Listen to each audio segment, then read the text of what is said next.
When Peter is watching himself catching a car during class on YouTube, the red bar is not moving and the YouTube play button shows the play button, not pause button, even though the video is playing. The Academic Decathlon poster is seen twice, but with different dates. Once just before the lunchroom scene, and it shows the date of the competition to be October 13th to 15th. Later, when Peter is with Ned, and he decides to attend the Academic Decathlon to chase the villains, they both look at a poster of the event hanging on Peter's wall, and the date is for one day, September 14th.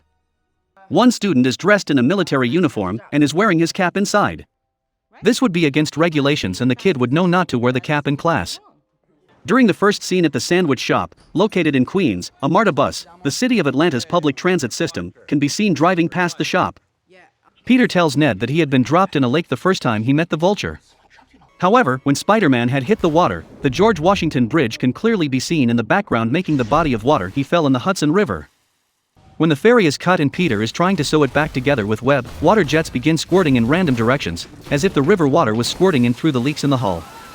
But those would only shoot in line with the leak, which is shown to be straight down, so the water would shoot straight up from the center line, and none of them could shoot higher than the waterline of the boat, the outside water level. From a long shot just before Iron Man arrives, they're shown to be shooting like casino fountains several decks high from the water that is between the boat halves. The only way for that to happen would be if fountain pumps and jets were placed just below the water level, but they're just overly dramatic visual effects. Following the Staten Island ferry events, Tony says to Peter, "What if somebody had died out there tonight?" He should have said today instead. This all clearly happened in broad daylight.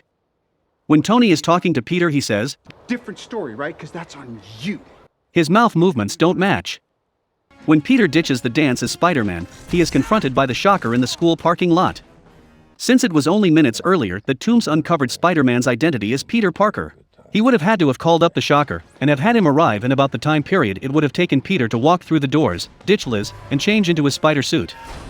It is highly unlikely that the Shocker would have been able to arrive on such short notice. Damn.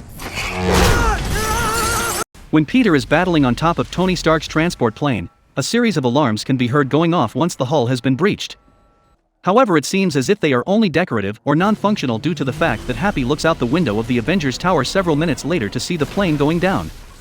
If all the alarms were functional, why was he not notified to a breach in cabin pressure or a sudden course change? In the final battle with Toomes, Spider-Man tries to shoot a web, but his shooter is empty.